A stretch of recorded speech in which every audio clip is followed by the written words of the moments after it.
حدیث نمبر 28۔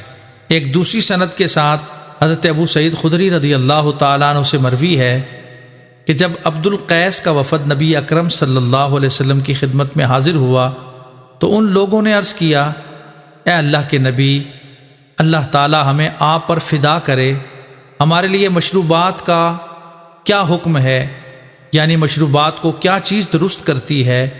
آپ نے فرمایا، نقیر یعنی لکڑی کے برتن میں نہ پیو۔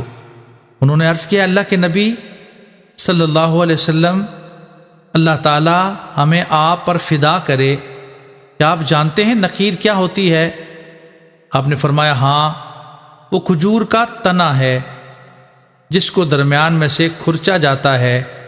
دبا اور حنتم میں بھی نہ پیو، یعنی اس کا جوس نہ بناؤ۔